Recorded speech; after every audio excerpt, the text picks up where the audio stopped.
Breaking news చూస్తున్నాం. Police శాఖలో అన్ని ఖాళీలను భర్తీ చేయాలంటూ నిరుద్యోగులు నిత్యం రోడ్ల మీదకి వస్తున్నారు. ఇవాళ ఇక దిల్సుఖ్నగర్ కావచ్చు, ఇటు ఆర్టీసీ ఎక్స్ రోడ్ కావచ్చు, ఇట్లా వేదిక ఏదైనప్పటికీ బట్ సమస్య మాత్రం సాల్వ్ చేయాలి. 5,000 వద్దు, 20,000 ముద్దు అనేటువంటి నినాదంతోటి ఇక పోలీసు శాఖలో భర్తీ చేయాలనుకుంటున్నటువంటి ఏవైతే ఈ ఖాళీలు ఉన్నాయో ఈ ఖాళీలను 5,000తో కాదు 20,000తో మరి భర్తీ చేయాలంటూ నిరుద్యోగులు నిత్యం రోడ్లపైకి వస్తున్నటువంటి పరిస్థితి మనకు కనిపిస్తుంది. రైట్, ఒకసారి ఇవాళ పోలీసులు మరి నిరుద్యోగుల్ని అరెస్ట్ చేసినటువంటి పరిస్థితి మనకు కనిపిస్తుంది. రైట్, దానికి సంబంధించి పూర్తి డీటెయిల్స్ చూసేటువంటి ప్రయత్నం చేద్దాం. తెలంగాణ పోలీస్ శాఖలో సుమారు 17,000 నుండి 20,000 వరకు ఖాళీలు ఉన్నాయంటూ అంచనా వేస్తున్నారు. ఇందులో కానిస్టేబుల్, ఎస్ఐ పోస్టులు ఉన్నాయి. ప్రభుత్వం కేవలం 5,000 పోస్టుల భర్తీకే ప్రాథమికంగా కసరత్తు చేస్తోంది. దీనిపై ప్రభుత్వం, ప్రతిపక్షాలు, విద్యార్థి సంఘాల మధ్య స్పష్టమైన భేదాభిప్రాయాలు ఉన్నాయి. సర్కార్ ఏమంటుందో, ప్రతిపక్షాలు ఏమంటున్నాయో, విద్యార్థి సంఘాలు ఏమంటున్నాయో ఇప్పుడు తెలుసుకునేటువంటి ప్రయత్నం చేద్దాం. సో ప్రభుత్వ వర్గాల నుంచి దీనిపైన వివరణ అయితే అందుతోంది. పరిపాలనాపరమైన, ఆర్థికపరమైన కారణాల వల్ల ఈ నిర్ణయం తీసుకున్నట్లు తెలుస్తోంది.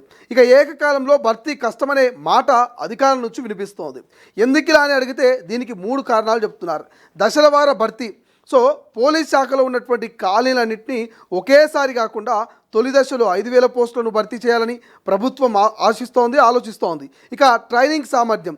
ఒకేసారి 20,000 మందిని రిక్రూట్ చేస్తే రాష్ట్రంలో ఉన్న పోలీస్ ట్రైనింగ్ సెంటర్లో అందరికీ ఒకేసారి శిక్షణ ఇవ్వడం మౌలిక సదుపాయాల పరంగా కష్టతరం అవుతున్నట్టుగా చెప్తోంది. ఇక ఆర్థిక భారం. ఒకేసారి భారీ సంఖ్యలో నియామకాలు జరిపితే రాష్ట్ర బడ్జెట్పై జీతభత్యాల భారం తక్షణమే పడుతోంది.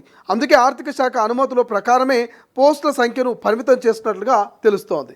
ఇక ప్రతిపక్షాలు ఏమంటున్నాయో ఒకసారి తెలుసుకుందాం. ప్రధాన ప్రతిపక్ష పార్టీలు బీఆర్ఎస్, బీజేపీ ఇవన్నీ కూడా సర్కార్ తీరును తప్పడుతున్నాయి. అభ్యర్థుల తరపున నిలబడి ప్రభుత్వాన్ని తీవ్రంగా విమర్శిస్తున్నాయి. అధికారంలోకి వస్తే ఏడాదికి 2 లక్షల ఉద్యోగాలు ఇస్తామని, మెగా రిక్రూట్మెంట్ జరుపుతామని, జాబ్ క్యాలెండర్ ఇస్తామని చెప్పి కాంగ్రెస్ ప్రభుత్వం ఇప్పుడు మాట తప్పుందని బీఆర్ఎస్ వర్కింగ్ ప్రెసిడెంట్ కేటీఆర్ విమర్శిస్తున్నారు. ఇక అరాకొర పోస్టులు సరిపోవని బీజేపీ అంటోంది.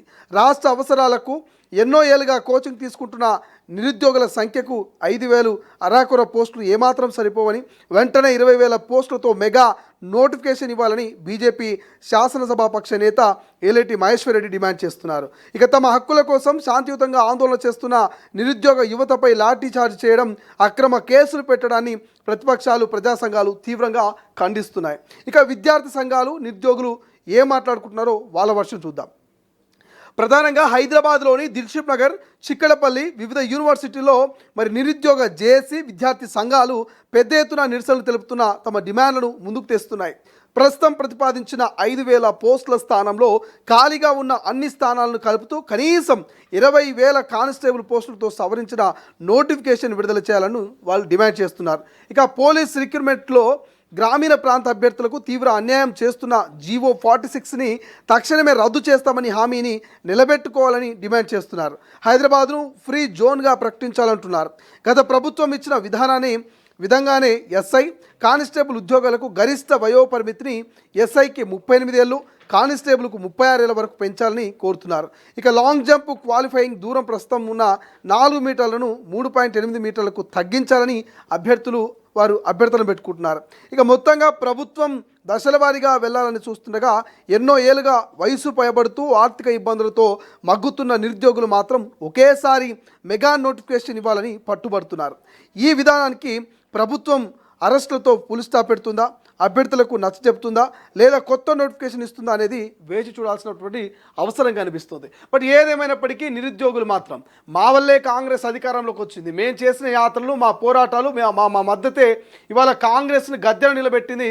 అటువంటి కాంగ్రెస్ మమ్మల్ని పట్టించుకోకపోతే భవిష్యత్ ఎన్నికల్లో ఖచ్చితంగా గద్దె దించుతామంటూ హెచ్చరికలు జారీ చేస్తున్న వేళ మరి ఈ కాంగ్రెస్ ప్రభుత్వం, ముఖ్యమంత్రి రేవంత్ రెడ్డి నిరుద్యోగులకు ఎటువంటి అష్యూరెన్స్ ఇవ్వబోతున్నారు, నిరుద్యోగులకు ఏం హామీ ఇవ్వబోతున్నారు, ఇచ్చిన హామీలను నెరవేర్చక మరి భవిష్యత్తు రాజకీయాల మీద, భవిష్యత్తు కార్యాచరణ మీద మరి ఏ నిర్ణయాన్ని ప్రకటించబోతున్నారని వేలాది మంది, లక్షలాది మంది నిరుద్యోగులు ఎదురు చూస్తున్నారు.